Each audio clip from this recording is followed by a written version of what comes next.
नमस्कार, मैं हूं मिलिंद खांडेकर और आप देख रहे हैं साप्ताहिक सभा। साप्ताहिक सभा में आज हम बात करेंगे राहुल गांधी के बारे में। हरियाणा और महाराष्ट्र के चुनाव के बाद क्या राहुल गांधी का जो मोमेंटम बना था प्रधानमंत्री नरेंद्र मोदी के खिलाफ, उसमें कमी आई है, उस पर ब्रेक लग गया है? संसद में अब तक जो कार्रवाई हुई है उसमें भी कहीं ना कहीं क्या बीजेपी राहुल गांधी पर या कांग्रेस पर भारी पड़ रही है? और अब तो इंडिया गठबंधन के भीतर भी राहुल गांधी के नेतृत्व को लेकर सवाल उठ रहे हैं। इन सब बातों पर बातचीत के लिए मेरे साथ जुड़ रहे हैं सत्य हिंदी के फाउंडर आशुतोष। आशुतोष, आपका बहुत बहुत स्वागत है। बहुत बहुत शुक्रिया मिलिंद। तो आशुतोष, हमारी पिछली बार आपसे जब बात हुई थी राहुल गांधी के बारे में हरियाणा चुनाव के बाद में, तब आपने ये कहा था कि जो लोकसभा चुनाव के बाद में एक तरह से चैलेंजर बन के उभरे थे नरेंद्र मोदी के खिलाफ राहुल गांधी, इस हार से कोई ज्यादा फर्क नहीं पड़ता क्योंकि उनके पास एक आइडियोलॉजिकल एडवांटेज है या उन्होंने एक पोजीशन ले रखी है जो कि उनको चैलेंजर बना के रखी हुई है। लेकिन अब दोबारा जब हम देखते हैं कि महाराष्ट्र में भी हार हुई है कांग्रेस की, तो आपको कहीं ना कहीं ये नहीं लगता कि अब जो है चीजें वापस बैक टू नॉर्मल हो गई है? मतलब जो 4 जून के पहले वाली स्थिति थी वहां पहुंच गई है कांग्रेस या राहुल गांधी?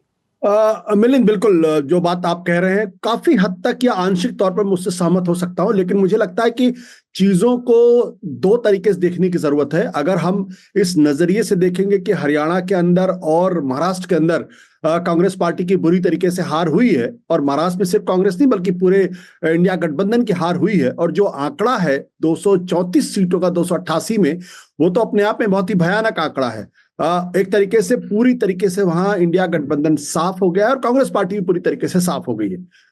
तो अगर आप जीत के लिहाज से देखेंगे तो निश्चित तौर पर जो मोमेंटम 2024 के लोकसभा चुनाव का बना था, राहुल गांधी को लेकर जो बातें की जा रही थी, उसको एक जबरदस्त धक्का लगा है। लेकिन अगर इसको थोड़ा सा अलग हटकर देखें, और इसी संदर्भ में झारखंड का भी जिक्र करूंगा कि झारखंड के अंदर भारतीय जनता पार्टी की हार हुई है और बुरी तरीके से हार हुई है। जम्मू कश्मीर में भी भारतीय जनता पार्टी की हार हुई, सरकार बनाने में नाकामयाब रहे। लेकिन चूंकि महाराष्ट्र और हरियाणा, जिसको ये माना जा रहा था कि कांग्रेस पार्टी या इंडिया गठबंधन आसानी से जीत लेगी, जीते हुए राज्य उन्होंने हारे हैं। इसलिए ये सवाल भी वाजिब है कि क्या कांग्रेस पार्टी अपना मोमेंटम लूज कर रही, क्या विपक्ष अपना मोमेंटम लूज कर रहा, और क्या राहुल गांधी ने जो गेन किया था वो लूज कर रहे हैं। लेकिन अगर इसको मैं दूसरे तरीके से देखने की कोशिश करूं कि दरअसल सरकार का चैलेंजर कौन होता है, प्रधानमंत्री को सबसे बड़ी चुनौती कौन पेश करता है, वो चुनौती जो पेश करता है वो एक व्यक्ति है जो मुद्दे उठाता है और जिस पर सरकार को बातचीत करने के लिए बाध्य होना पड़ता है। अभी जब मैं आपसे बातचीत कर रहा हूं, उस वक्त संसद के अंदर संविधान को लेकर एक बहस चल रही है। यह मुद्दा राहुल गांधी ने उठाया था और यह लोकसभा चुनाव का सबसे बड़े मुद्दे में से एक मुद्दा था। वो संविधान की कॉपी को लेकर हर जगह जा रहे थे, लोगों को दिखा रहे थे, और जो आंकड़े और जो विश्लेषण आ रहा है उससे बिल्कुल स्पष्ट है कि कम से कम उत्तर प्रदेश और महाराष्ट्र जैसे इलाकों में संविधान का जो सवाल था वो बड़ा महत्वपूर्ण सवाल था। दलितों, पिछड़ों, मुसलमानों ने उस पर जो है ठीक से इंडिया गठबंधन और कांग्रेस पार्टी के पक्ष में वोट दिया था। इसके अलावा एक और डिबेट जो राहुल गांधी ने शुरू की थी, या जो विचारधारात्मक सवाल जो उन्होंने सरकार की तरफ थ्रो किए थे, उसमें था कास्ट सेंसस का मुद्दा। अभी राजनाथ सिंह संसद के अंदर बोल रहे थे और उन्होंने भी इस बात को कंसीड किया कि भाई इस पर भी चर्चा होनी चाहिए। और आरएसएस ने, जो हिंदू एकता के बारे में बात करता है, उसने भी कहा कि भाई कास्ट सेंसस पर वेलफेयर मेजर्स या जन कल्याणकारी योजनाओं के लिए किया जाए तो ठीक है, लेकिन राजनीति के नहीं होना चाहिए।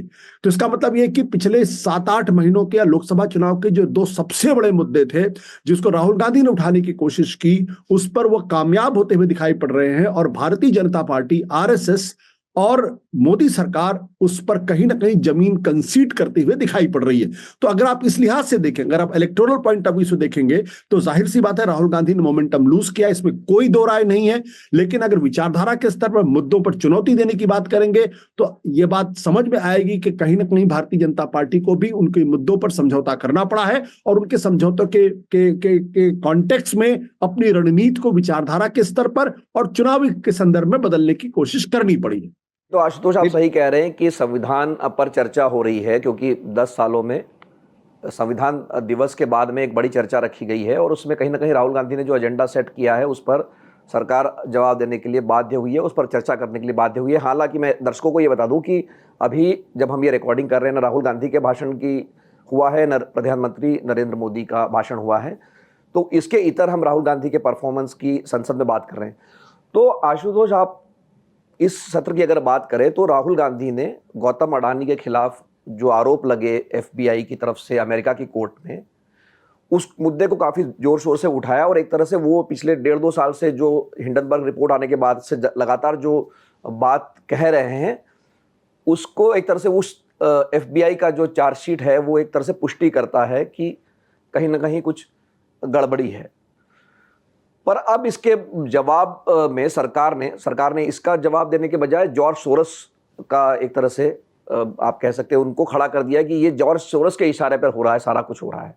तो आरोपों का जवाब तो नहीं मिला, लेकिन उन्होंने कांग्रेस को घेर रखा है कि आपके संबंध जो है जॉर्ज सोरस से है, आप उन्हीं के फंड किए हुए प्रोजेक्ट्स चलाते हैं, वही जो मुद्दे उठाते हैं वही आप मुद्दे संसद में उठाते हैं। देखिए मिलिंद, बहुत अच्छा प्रश्न है, क्योंकि एक तो पत्रकार होने के नाते अगर कोई मुझसे ये सवाल पूछे कि क्या गौतम अडानी को लेकर जो अमेरिका की जस्टिस डिपार्टमेंट और वहां की अदालत ने जो गिरफ्तारी का वारंट दिया है, क्या वो बड़ी खबर है या बड़ी खबर नहीं है, क्या उसके ऊपर देश के अंदर चर्चा होनी चाहिए या नहीं चर्चा होनी चाहिए, क्या विपक्ष को सवाल खड़ा करना चाहिए या नहीं खड़ा करना चाहिए। मेरे ख्याल से एक जर्नलिस्ट होने के नाते मैं बड़ी ईमानदारी के साथ ये कह सकता हूं कि ये पिछले 1-1.5 साल की सबसे बड़ी खबर में से एक खबर है जिस पर चर्चा जबरदस्त तरीके से होनी चाहिए, क्योंकि इसका राजनीतिक अर्थ भी है और इसका आर्थिक अर्थ भी है। अगर इस मसले को ठीक से नहीं समझाया गया तो भारत के अंदर जो इन्वेस्टमेंट है, जो निवेश है, उस पर बड़ा असर पड़ सकता है। भारत का जो मार्केट है उसके ऊपर असर पड़ सकता है, भारत की जो कंपनियों की साख है उस पर असर पड़ सकता है, भारत की जो इकोनॉमिक रेगुलेटर्स है उनके ऊपर असर पड़ सकता है, और पूरा का पूरा जो इन्वेस्टमेंट का क्लाइमेट है वो नुकसान कर सकता है। उससे भारत की अर्थव्यवस्था को लंबे समय में लंबा नुकसान, झटका लग सकता है। तो ये बहुत बड़ी स्टोरी है, लेकिन दुर्भाग्य की बात यह कि इस बड़ी स्टोरी पर जिस तरीके से काम होना चाहिए था उस तरीके से काम नहीं हुआ, जैसे बोफोर्स के समय में काम हुआ था। बोफोर्स का मुद्दा जब आया तब तमाम पत्रकारों ने अपनी टीमों को स्विट्जरलैंड भेजा, स्वीडन भेजा, तमाम देशों में भेजा जहां पर इन्वेस्टिगेशन हुआ, वहां से रिपोर्टर आई और चित्रा सुब्रमण्यम, एनराम जैसे बड़े पत्रकार उभर कर सामने आए। आज वो स्थिति बिल्कुल नहीं है, बल्कि कोशिश ये की जा रही है कि दरअसल ये मुद्दा जो है राहुल गांधी ने खामखा का उठाया है, इसमें कोई दम नहीं है और ये भारत की अर्थव्यवस्था को नुकसान पहुंचाने का प्रश्न। तो एक पत्रकार होने के नाते मुझे थोड़ी सी निराशा भी होती है और मुझे थोड़ा सा तकलीफ भी होती है कि इतनी बढ़िया शानदार जर्नलिस्टिक स्टोरी को हम एक तरीके से डस्टबिन में, कूड़ेदान में डाल रहे हैं। अब दूसरा प्रश्न यह है कि राहुल गांधी इस सवाल को मजबूती के साथ उठा रहे हैं, पहली बार नहीं, पिछले 2-3-4 सालों से लगातार इस सवाल को उठा रहे हैं, अडानी के सवाल पे, जिस पर उनकी तीखी आलोचना भी होती है कि ये वो मुद्दा है जिसका जनता से कोई लेना देना नहीं। मेरा स्पष्ट तौर पर मानना यह है कि अगर प्रेस, मीडिया उसी तरीके से अपनी भूमिका को निभाए जिस तरीके से बोफोर्स के समय में अपनी भूमिका को निभाया गया था, तो अडानी का मसला भी उसी तरीके से पोटेंट हो सकता है, उसी तरीके से मजबूत हो सकता है, उसी तरीके से मौजूदा सरकार के लिए तकलीफें पैदा कर सकता है जैसा कि राजीव गांधी की सरकार को तकलीफें झेलनी पड़ी थी। लेकिन दुर्भाग्य से वैसा नहीं हो रहा। इसका तीसरा सवाल जो ये है कि इस मुद्दे पर राहुल गांधी की जो सबसे बड़ी असफलता क्या है। उनकी असफलता है कि वो सारे विपक्ष को छोड़ दीजिए, खुद कांग्रेस पार्टी को उसको अपने साथ लेने में नाकामयाब रहे हैं। ये राहुल गांधी की सबसे बड़ी, उनकी लीडरशिप की सबसे बड़ी विफलता है। इसी वजह से ममता बनर्जी ये कह रही है कि भाई मैं इंडिया गठबंधन की लीडर हो सकती हूँ, मेरे अंदर वो क्षमता है। लालू प्रसाद यादव भी ममता बनर्जी के साथ खड़े होते हैं, कहीं ना कहीं इशारों में अखिलेश यादव, उनकी पार्टी उनके साथ खड़ी होती है, शरद यादव भी उनके साथ खड़ी होती है। तो इस मुद्दे पर राहुल गांधी अकेले दिखाई पड़ते हैं। दुर्भाग्य की बात यह, जबकि मुद्दा बहुत बड़ा है। तो ये उनकी असफलता है, और असफलता इसलिए क्योंकि इस मुद्दे को उठाने के पहले या इस मुद्दे को राष्ट्रीय परिप्रेक्ष्य में लाने के पहले तमाम विपक्षी दलों के साथ, इंडिया गठबंधन के लोगों के साथ एक बैठक करनी चाहिए थी, सबको कॉन्फिडेंस में लेना चाहिए था और सबको साथ लेकर चलने की बात करनी चाहिए थी। अन्यथा नतीजा साफ है, वो अकेले हैं और उनकी तीखी आलोचना हो रही कि वो एक ऐसे मुद्दे को उठा रहे हैं जिसका लोगों से कोई लेना देना नहीं है। चौथा जो प्रश्न है जो जॉर्ज सोरोस से जुड़ा हुआ है, देखिए मैं जॉर्ज सोरोस के मुद्दे को बिल्कुल इंपॉर्टेंट नहीं मानता हूं। बहुत ही बेकार का मुद्दा है, फालतू का मुद्दा है, इसका कोई रेलेवेंस नहीं है और ये पूरी की पूरी तरीके से कॉन्स्पिरेसी थियरी पर बेस्ड है।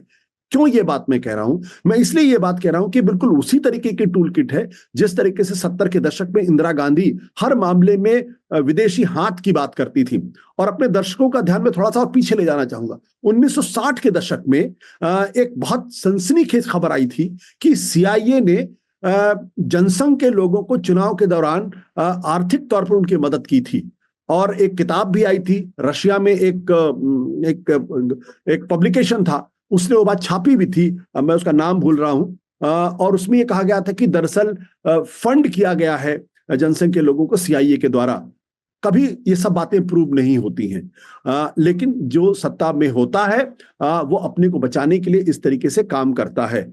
मेरे कहने का बिल्कुल ये अर्थ नहीं है कि सोरेस के मामले की जांच नहीं होनी चाहिए, बिल्कुल जांच होनी चाहिए। मेरा यह कहने का बिल्कुल अर्थ नहीं है कि अडानी का मसला इंपॉर्टेंट नहीं है, लेकिन मेरा ये कहना यह है कि इसकी जांच होनी चाहिए, विमर्श होना चाहिए। और ना मैं ये कह रहा हूं कि अडानी दोषी है, मैं बिल्कुल नहीं कह, लेकिन गंभीर आरोप लगे हिंडनबर्ग के बाद, अगर उस पर जांच नहीं होगी, गिरफ्तारी के वारंट नहीं आएंगे, तो गहरे सवाल भारत की जो लोकतांत्रिक व्यवस्था है, राजनीतिक व्यवस्था है, आर्थिक व्यवस्था है, उस पर लगेंगे और इससे भारत की साख को अंतर्राष्ट्रीय स्तर पर नुकसान पहुंचेगा। नहीं तो आशु, जो आप बात कह रहे हैं कि इसका लोगों से जो संबंध बनता है वो राहुल गांधी ठीक से सामने नहीं रख सके या पत्रकारों ने भी नहीं समझाया, लेकिन हमने न्यूज़ तक के जरिए, बिज तक के जरिए समझाने की कोशिश की। और दोबारा मैं एक बात दर्शकों के लिए बता देता हूं कि ये जो दरअसल आरोप लगा है गौतम अडानी पर कि उन्होंने अलग अलग राज्य सरकारों की जो बिजली कंपनियां थी उनको रिश्वत दी थी, तो रिश्वत देने का जो आरोप है उसकी वजह ये थी कि वो बिजली जो है वो महंगे दाम पे बेचना चाहते थे। तो जो राज्य सरकार की कंपनियां, मतलब जो फाइनली ग्राहक को ही वो महंगी बिजली देनी पड़ती, तो चूंकि वो सरकारें ज़्यादा दाम पर नहीं खरीदना चाहती थी, तो उस दाम पर खरीदने के लिए ऐसा आरोप है कि उनको रिश्वत देनी पड़ी आंध्र प्रदेश में, छत्तीसगढ़ में, अलग अलग राज्यों में। तो आशु, ये कहीं ना कहीं मुद्दा मैं ये कहना चाह रहा हूँ कि ये जनता से जुड़ता है, लेकिन विपक्ष या राहुल गांधी इस बात को कह नहीं पाए कि ये कैसे जोड़ता है। ये बात अलग है, लीगल डिस्क्लेमर ये भी है कि गौतम अडानी इन सारे आरोपों से खंडन करते हैं, और मैं यही कह रहा हूँ ये आरोप एफबीआई ने अपनी चार्जशीट में लगाया। तो बहरहाल आशु, में सबसे आखिर में आपने जो बात पहले भी उठा दी कि ये जो कुछ हुआ है, महाराष्ट्र हुआ, हरियाणा हुआ या अडानी का मुद्दा हुआ, तो अब जो एक तरह से वो नेचुरल लीडर बन गए थे ऑपोजिशन के, नेचुरल मतलब एक तो लीगल लीडर भी है क्योंकि लीडर ऑफ ऑपोजिशन बन गए लोकसभा में राहुल गांधी, लेकिन अब फिर से ये आवाजें उठने लगी है। और यही आवाजें लगभग पिछले साल दिसंबर में उठी थी जब मध्य प्रदेश, राजस्थान और छत्तीसगढ़ के नतीजे आए थे, नीतीश कुमार उसके बाद छोड़कर चले गए। तो ये वापस जो आवाजें उठ रही है राहुल गांधी के खिलाफ, तो ये इसको अब आप कहां जाते हुए देखते हैं कि क्या ये गठबंधन वापस बिखर जाएगा, बना रहेगा, क्योंकि अब कोई बड़ा चुनाव भी उस तरह से नहीं। देखिए, जो इंडिया गठबंधन की जो लीडरशिप का प्रश्न है, वो एक तो डीज्यूर लीडरशिप है, दूसरी उसकी डिफैक्टो लीडरशिप है।